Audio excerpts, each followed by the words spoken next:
오늘 저는 하나님의 부르심으로 살라라는 제목으로 좀 말씀 같이 나누려고 합니다. 어, 혹시 여러분 사브라라는 단어 들어보신 적 있으십니까? 예, 사브라라는 단어가 있어요. 이 사브라는 이 선인장 꽃의 열매로 겉에는 가시가 많지만 이 속은 붉은색으로 단맛이 나는 열매입니다. 그런데 이 사브라라는 단어가 유대인 부모들이 자녀들에게 가장 많이 사용하는 그런 단어입니다. 특별히 유대인들이 이 이스라엘을 팔레스타인 땅에 건축 다시 재건한 이후로 이 팔레스타인 땅에서 태어난 자녀들을 이 사브라라고 부릅니다. 이 유대인 부모들은 이 자녀들을 사브라라고 부르면서 자신들의 이야기를 들려주는 거예요. 이스라엘이 그 나라를 다 빼앗긴 이후에 그 민족이 다시금 이스라엘 땅으로 돌아와서 그 땅을 그 나라를 다시 세우기까지 얼마나 많은 고난과 역경의 시간이 있었는지를 이야기해 주는 거죠. 이 사막의 악조건으로 이 광야의 땅에 다시 돌아와서 꽃을 피우고 열매를 맺는 그 과정이 이 선인장 이 사브라를 맺는 이 사브라라는 열매를 맺는 과정과 비슷하다고 이 자녀들에게 이야기해 주는 거예요. 그러면서 이런 얘기를 해준답니다. 우리는 아침에 맺히는 이슬 몇 방울을 빨아들이면서 이곳에서 살아남았다고. 그리고 너라는 열매를 맺기까지 인고의 시간을 견디어냈다고. 그러니 너는 얼마나 소중한 존재냐고. 너는 사브라라고. 그러니 끝까지 살아남아야 하고 그리하여 또 다른 열매를 맺어야 하고 그 열매가 맺히거든 그 아이를 다시금 사브라라고 불러주라고. 그렇게 이야기해 준다고 합니다.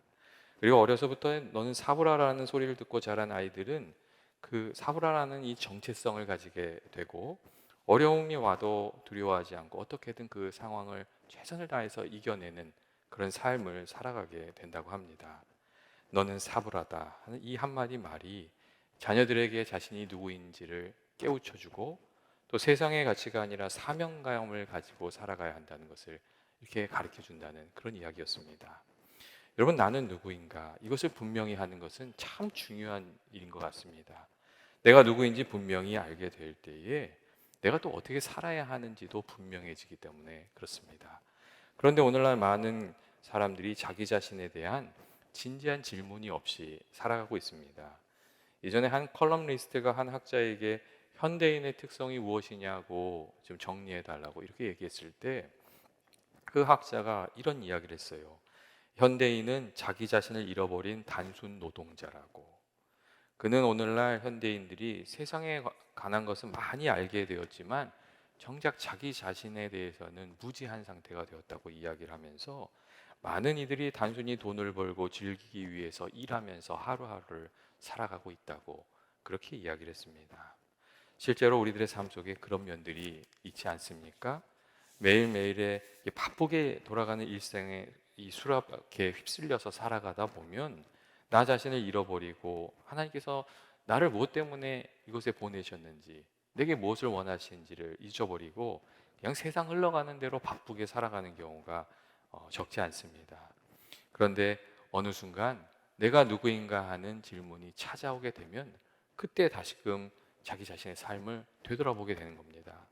어떤 분들은 사업이 실패한 이후에 내가 누구인지 또한 그동안 내가 어떻게 살아왔는지를 돌아보게 되고 또 어떤 분들은 병원의 그 침상 위에서 내가 누구인지 그 질문과 마주하게 됩니다.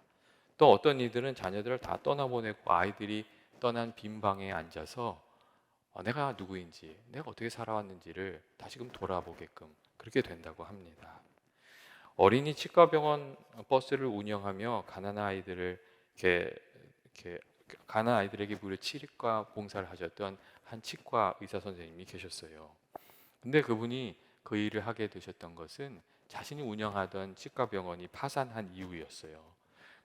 잘 운영되던 그 병원이었는데 몇 가지 사건이 생기면서 병원 문을 닫게 됐고 그때 마음의 상처를 크게 받고 내가 도대체 무엇을 위해서 살았는지 다시금 질문하게 되었다고 합니다.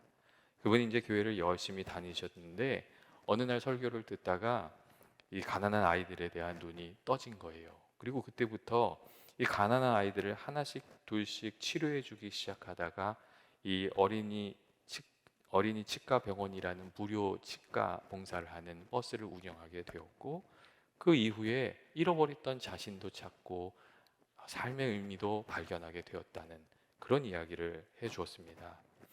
여러분 어떻게 생각하십니까? 우리가 정신없이 살다가 어느 순간 마주하게 되는 인생의 어려운 일들, 그리고 고난과 관련된 질문들이 우리들 자신에게 내가 누구인지를 묻고 또 하나님의 부르심을 다시금 생각하게 하는 그런 경우가 적지 않게 있습니다. 이 고난의 시간을 통해서 우리 자신의 연약함을 깨닫고 세상의 허무함도 발견하고 또 하나님 앞에 선 존재로 다시금 태어나도록 하나님께서 하시는 겁니다.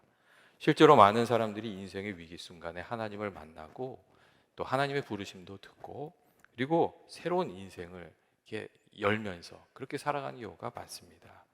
그렇기 때문에 우리가 고난과 어려움이 있을수록 다시금 주님을 바라보면서 주님이 내게 원하시는 그 말씀을 들어야 되죠. 그리고 하나님께서 우리에게 말씀해 주신 그 말씀 속에, 부르심 속에 나의 삶을 건지시고 또 나를 통해서 이루고자 선한 일을 이루고자 하시는 그런 하나님의 뜻이 나타나게 되는 경우가 많이 있습니다. 오늘 우리가 함께 읽은 성경의 말씀도 여러분 그런 이야기를 이렇게 말해주고 있습니다. 모세가 하나님을 만나서 소명을 받아 새로운 인생을 살아가는 그 이야기가 오늘 본문의 말씀인데, 정말 이 말씀을 보면 철저히 실패자로 살던 모세가 이 호렙산에서 하나님 만나는 이야기가 나옵니다. 이 모세가 장인의 양떼를 끌고 호렙산으로 가잖아요. 그리고 거기서 아주 진기한 장면을 목격하게 돼요.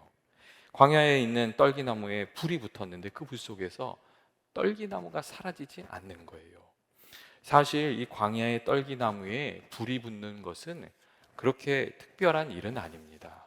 광야의 무더운 더위 속에 바짝 마른 떨기나무에 뜨거운 햇살이 이렇게 강렬하게 쏟아지게 되면 순간적으로 발화가 일어나면서 이 바짝 마른 떨기나무에 불이 붙고 그 떨기나무가 확 타버리는 그런 일들이 일어나기 때문에 그렇습니다.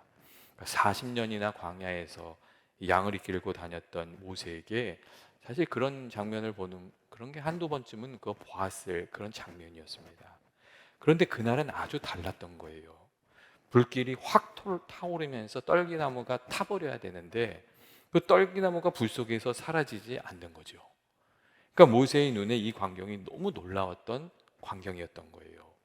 그래서 3절 말씀을 보면 이렇게 얘기해요. 모세가 말하기를 이렇게 돼 있어요. 내가 돌이켜 가서 이 큰 장면을 보겠다. 떨기나무가 어찌하여 타지 아니하는고. 여러분 그렇게 이야기하고 있습니다. 그런데 이 떨기나무를 보려고 돌아섰을 때에 하나님께서 모세를 보셨고 떨기나무 가운데서 모세야 모세야 이게 모세를 다시금 부르셨습니다. 그러면서 내가 성 이곳은 거룩한 땅이니 내 발에서 신을 벗으라고 그렇게 말씀하셨습니다. 이 모세에게 내 신을 벗으라 하시는 그 하나님의 말씀은 하나님 앞에서는 모세야 네가 하나님께 보여야 할 그 바른 모습을 보이라는 그런 뜻이 거기에 담겨져 있었습니다. 교회 여러분, 거룩하신 하나님 앞에 설 때 우리가 가져야 될 합당한 모습이 여러분 어떤 거라고 생각하세요? 하나님 앞에 설 때 나는 어떤 모습으로 어떤 마음으로 하나님 만나는 거예요? 겸손한 자세라고 생각하시는 분도 있으실 것이고 진실한 모습이라고 생각하시는 분들도 있을 것이고 하나님 사랑하는 마음으로 하나님 만나야지 이렇게 생각하시는 분도 있으실 것이고 또 하나님 경외하는 그런 마음으로 만나야지 이렇게도 생각하실 수 있으실 것 같아요.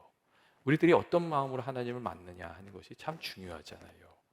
그런데 당대의 사람들에게는 어떤 게 있었냐면 왕과 같이 존귀한 사람들을 만날 때 그분을 경외하는 그 모습을 보여주기 위해서 신을 벗고 납작 엎드려서 절을 하면서 나아갔거든요. 근데 하나님께서 그 말씀을 하신 거예요. 내 발에서 신을 벗으라는 그 말씀으로 진지한 마음으로 하나님 경외하는 마음으로 나에게 날아오라고 그렇게 말씀하셨던 거죠. 때때로 사람들 중에 너무 가벼운 마음으로 하나님을 만나는 경우가 있습니다. 그리고 자신에게 부족한 것이 무엇인지를 또 잊어버리는 거예요.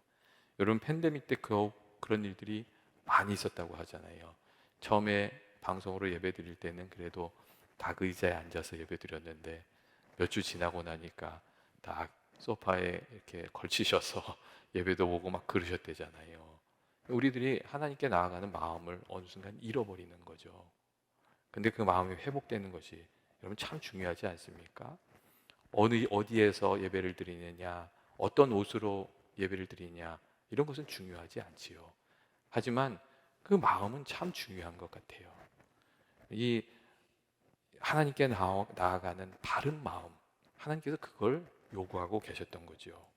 그리고 모세가 하나님 음성에 응답해서 신을 벗고 이제 무릎을 꿇고 아마 얼굴을 가리면서 경외하는 마음으로 하나님께 나아가니까 하나님께서 모세에게 하나님의 뜻을 이렇게 알려주세요. 내가 너를 보내어 이스라엘 자손을 애굽에서 인도하여 내게 되리라. 그 말씀을 해주세요. 그러니까 사실 하나님께서 모세가 생각지도 못했던 이야기를 하시는 거예요. 그러니까 그 이야기를 듣고 모세가 또 그렇게 얘기하잖아요. 당황해가지고 내가 누구이기에 이스라엘 자손을 애굽에서 인도하여 내리까? 그렇게 얘기하잖아요. 내가 누구이기에 그 일을 하겠습니까?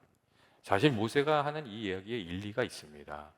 모세의 지금 현재 상황을 보면 그가 철저히 낮아진 실패한 인생을 사실 살아가고 있었기 때문이었어요. 모세가 한때는 공주의 아들로 그 애굽의 문물도 배우고 또 걸출한 인재로 주목을 받았지요. 하나님의 은혜로 친어머니가 유모가 돼서 민족의 정체성도 잃지 않고 정말 애굽의 왕자로서 교육을 받으면서 앞으로 무엇인가 해낼 것 같은 사람으로 그가 살아가고 있었어요. 그러니까 만일 그때 하나님께서 나타나셔서 내가 너를 보내겠다 이렇게 말씀하셨으면 아마 모세가 그렇게 대답했을 거예요.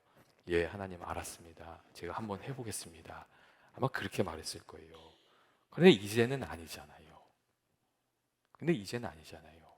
살인자가 되어서 쫓겨서 광야에서 수십 년을 살면서 아무것도 아닌 존재가 된 지가 오래잖아요. 남의 양떼를 먹이면서 살았던 사람. 정말 아무 소망이 없는 사람으로 만들기에 충분한 시간이었거든요. 그러니까 모세가 하나님께 내가 누구에게 이 일을 감당한다는 겁니까? 그렇게 이야기하고 있었습니다. 그런데 모세가 그럼에도 불구하고 하나님의 부르심을 받잖아요. 과거의 영화는 다시 들고 이제는 한 마리 양을 위해서 자기 목숨을 거는 모세에게 하나님께서 찾아오셔서 내가 너를 쓰겠다고, 내가 너를 부르는 것이라고 그렇게 말씀하시거든요. 그리고 내가 누구에게 그 일을 감당하겠습니까? 이렇게 묻는 모세에게 다른 말씀은 안 하시고 딱 한 말씀만 하세요. 내가 너와 함께 하겠다. 내가 너와 함께 하겠다. 하나님께서 그 한 말씀을 하십니다. 그리고 하나님께서는 이 말씀을 통해서 이런 이야기를 하고 계셨어요. 너는 나 같은 사람이 어떻게 그 일을 하겠느냐고 말하고 있지만 내가 어떤 존재인가는 중요하지가 않다. 내가 너를 불렀고 너는 이제 내가 택한 사람이다. 너는 이제 내 능력으로 일하는 사람이 될 것이다. 그것이 중요하다. 하나님은 그 말씀을 하고 계셨던 거죠. 내가 지시하는 길을 가면 나머지는 내가 그 길을 열어줄 것이라고 하나님 그 말씀을 하고 계셨습니다. 그리고 우리는 여기에서 이러한 하나님의 말씀을 통해서 나의 참 나됨이 그리고 정말 나의 가장 중요한 정체성은 나의 능력에 달려 있는 것도 아니고 다른 사람의 판단에 달려 있는 것도 아니고 과거의 성공이나 실패에 달려 있는 것도 아니고 하나님께 달려 있는 것이라는 것을 우리가 그렇게 알게 됩니다. 그리스도인 된 우리 자신은 오직 하나님의 부르심 안에서 우리 자신을 보면서 우리를 발견하면서 살아가야 한다는 것을 그것을 우리에게 알려줍니다. 나를 위해 돌아가시고 나를 구속하여 주시고 나를 불러주시는 그 그리스도의 사랑 안에서 나를 보고 또 나에게 이 사명을 주시는 하나님의 말씀 속에서 내 삶을 이해하면서 거기에 응답하면서 살아가야 한다는 것을 오늘 말씀이 우리들에게 얘기해 주고 있습니다. 그리고 모세가 하나님 만나고 하나님의 부르심에 응답하여 그 길을 나서면서 하나님께서 모세의 모든 삶을 다 바꾸어 주셨습니다.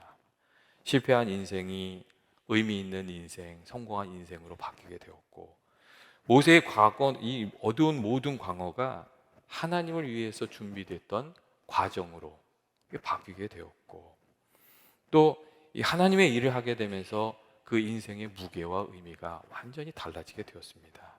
하나님께서 모세를 부르셔서, 하나님의 그 모세를 부르시는 그 부르심 속에 모세를 건지시고자 하는 하나님의 뜻과 이스라엘 백성을 건지시고자 하시는 선하신 두 가지 뜻이 다 담겨져 있었고, 또 그 부르심에 응답할 때 그것들이 한 가지 한 가지 다 이루어져 가는 것을 우리가 알 수가 있습니다. 교회 여러분, 오늘 우리가 이 권사의 헌신 예배로 이렇게 예배를 드립니다. 이 헌신 예배를 드리는 우리가 생각해야 될 것은, 우리가 하나님께 받은 모든 직분은 하나님의 부르심이며 그 안에 우리들의 삶을 복주시고 또 우리를 사용하셔서 이루고자 하시는 하나님의 뜻이 있다는 그 점입니다. 그 안에 하나님의 계획이 있는 거죠. 우리가 나를 부르신 하나님의 뜻을 생각하면, 하나님께서 나를 권사로 부르셨다는 정체성을 가지고 교회를 섬기고 성도를 섬기고 목회자를 위해서 기도하고, 또 나를 권사로 부르셨다는 정체성을 가지고 묵묵히 하나님의 뜻을 감당하다 보면 그 가운데 하나님을 만나는, 하나님의 은혜를 알게 되는 그런 하나님 그 만나는 시간들도 있고, 또 우리를 통해서 하나님이 원하시는 일들도, 귀한 일도 이루어지는 귀한 은혜도 우리가 알게 되는 줄로 믿습니다. 저는 우리 교회에 귀한 믿음의 권사님들이 지금도 많으시지만 앞으로 더 많아지기를 주님의 이름으로 축원드립니다. 제가 그동안 5교회를 섬겼는데 각 교회마다 생각나는 권사님들이 있으세요. 예, 정말 늘 이렇게 교회를 위해서 기도하시던 권사님들, 어려운 이들이 있으면 그 어려운 이들을 생각하면서 기도해 주시던 권사님들, 그래서 어려운 일들이 있으면 기도부터 가고 싶었던 권사님들, 그런 권사님도 계셨고, 또 묵묵히 무슨 일이 있으면 그 일을 감당하시던 권사님, 그런 권사님들도 많이 생각납니다. 제가 아는 권사님은 이렇게 길을 가시다가 뭘 자꾸 줍는 분이 계셨어요. 그분은 이렇게 가시다가요, 교회에 뭐 쓰레기 같은 게 떨어져 있으시면요, 그냥 가지 않으시는 분이셨어요. 그냥 교회를 사랑하는 마음을 그분은 그렇게 표현하면서 사셨어요. 그래서 가다가 뭘 자꾸 주워서 주머니에다 넣으세요. 그런 분도 계셨어요. 그리고 교회가 어려울 때 버팀목이 되어 주셨던 권사님들도 이렇게 생각이 납니다. 저는 우리 교회 권사님들 지금까지도 잘 해주셨지만 앞으로도 또 교회를 섬기는 귀한 일꾼으로, 또 기도의 사람으로, 섬김의 사람으로, 예배의 사람으로, 그리고 믿음의 본이 되시는 귀한 권사님들로 저희 교회에 든든히 서 계셔 주시기를 주의 이름으로 부탁드립니다. 오늘 이렇게 저희들 또 같이 모여서 예배 드리고 헌신 예배도 드리고 기도하게 되니까 또 거기에 또 하나님의 귀한 은혜가 있구나, 그런 생각을 합니다. 저희 교회 기도의 자리도 회복되고 또 예배의 자리도 회복되고 섬김의 자리도 다시금 회복될 수 있도록, 또 우리 팬데믹 동안 잃어버린 것들이 많은데 그런 것들이 회복될 수 있도록 권사님들께서 교회의 각처에서 또 교회 잘 섬겨주시기를 부탁드립니다. 같이 기도하시겠습니다. 사랑과 은혜 많으신 하나님 아버지, 오늘 이렇게 권사님들과 함께 귀한 헌신 예배 드리게 해주시니 감사합니다.